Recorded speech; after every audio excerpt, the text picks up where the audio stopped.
오늘은 출애굽기 10장 21절에서 29절까지 말씀을 교독하겠습니다. 제가 먼저 21절을 읽겠습니다. 여호와께서 모세에게 이르시되 하늘을 향하여 내 손을 내밀어 애굽 땅 위에 흑암이 있게 하라.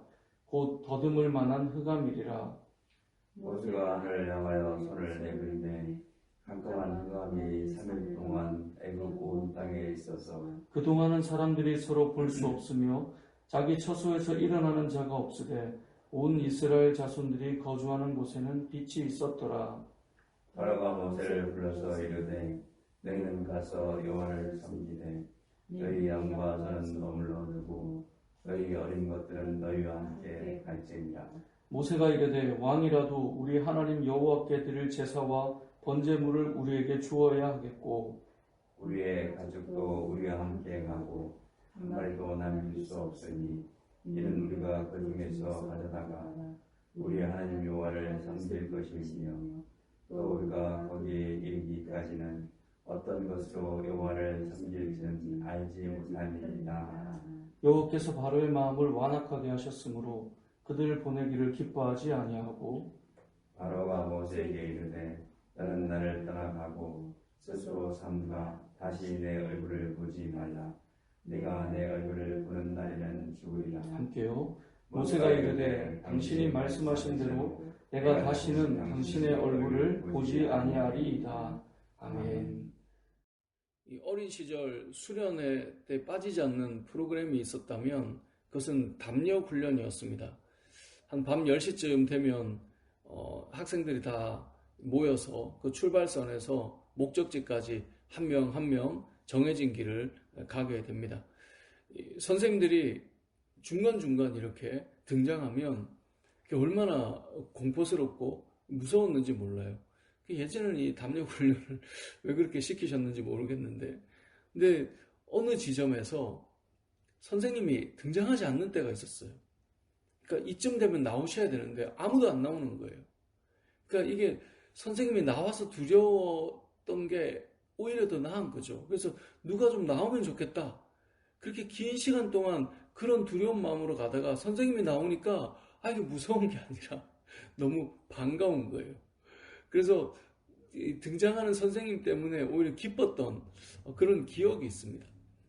우리가 이제 어린 시절에 이 담력 훈련을 생각해 보면 어둠의 시간들을 보내는 것이 참 두려운 시간이었습니다. 근데 어린 시절 그때 저의 마음만 그랬을까요? 그게 아니라 고대 사람들은 또 모든 사람들은 이 어두움이 주는 공포를 다 가지고 있습니다. 그래서 해가 떨어지면 바깥 출입을 자제했고요. 어두움은 이 죽음을 상징했고요. 온갖 귀신들과 도둑들이 장악하는 시간이 이 어두움이라고 하는 그 시간의 의미였습니다. 그래서 고대 모든 나라들은 다 태양신을 숭배했어요. 그리고 모든 신들 중에 신을 태양신으로 여겼습니다. 왜냐하면 죽음과 귀신들을 물리치는 의미를 가지고 있는 신이기 때문에 그렇습니다. 오늘 본문에 등장하는 9번째 재앙이 바로 이 어두움이 시작되는 흑암 재앙이었습니다. 3일 동안 온 세상이 캄캄해졌어요. 온 세상이 어두움 가운데 임하게 됐어요. 빛이 없는 그 어두움의 공포 속에 이들이 두려움 가운데 있어야 했었습니다. 그러니 바로가 결국 모세를 또 부르게 됩니다. 모세를 불러서 뭐라고 말합니까? 말씀해 보면 너희는 이제 가라는 거예요. 여호와를 섬기러 가라는 거예요. 근데 어떻게 섬기냐면 너희의 양과 소는 머물러 두고 너희의 어린 것들은 너희와 함께 갈지니라 이렇게 되어 있습니다. 어제도 말씀드렸지만 100% 순종만이 순종이라고 그랬습니다. 어제보다 조금 더 좋아졌어요. 진도로 보자면 좀 더 나간 거죠. 하지만 예전에는 내가 하나님 말씀하셔도 한 5가지는 못 받아들였는데 지금도 한 3가지는 내가 못 받아들여. 예전보다는 나아 보이죠.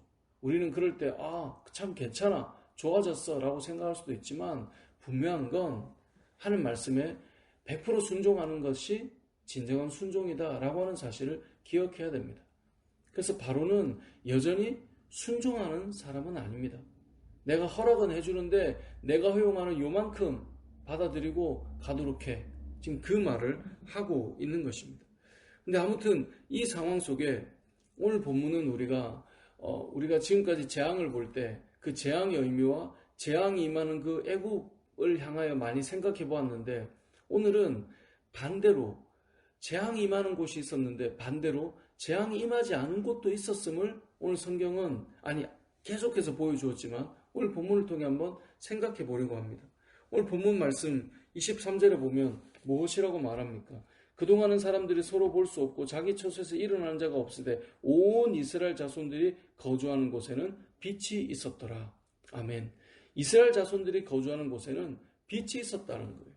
하나님께서 하나님의 자녀들이 있는 곳에는 밝은 빛으로 그들을 비추어주고 있다라고 하는 것을 보여주고 있는 거예요.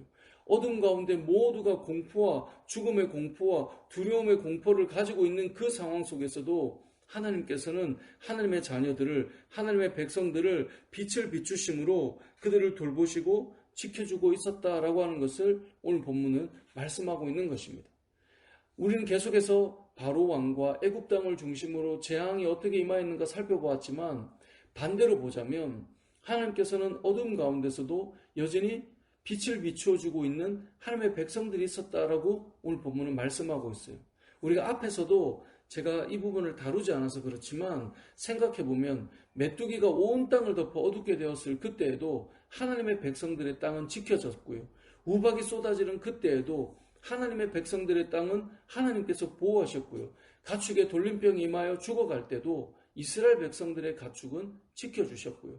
파리가 온 땅을 덮을 그때에도 고센 땅은 하나님께서 구별하여 지켜주셨습니다. 하나님께서 재앙 가운데서도 환난 가운데에서도 그 땅의 백성들은 지켜주시고 있었다라고 하는 것이 오늘 본문을 통해 이 재앙 가운데에서 우리가 알 수 있는 메시지인 것입니다. 사랑하는 성도 여러분, 하나님께서는 환난 가운데에서, 어두움 가운데에서, 두려움 가운데에서도 여전히 하나님의 백성들은 지켜주십니다.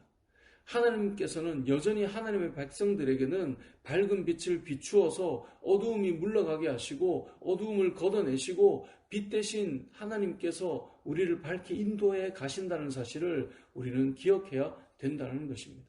사랑하는 성도 여러분, 오늘 하루도 하나님께서는 빛으로 여러분을 인도해 가실 것입니다. 오늘 하루도 하나님께서 어두움 속에서도 여러분들을 밝히시고 보호하시고 이끌어 가실 것입니다.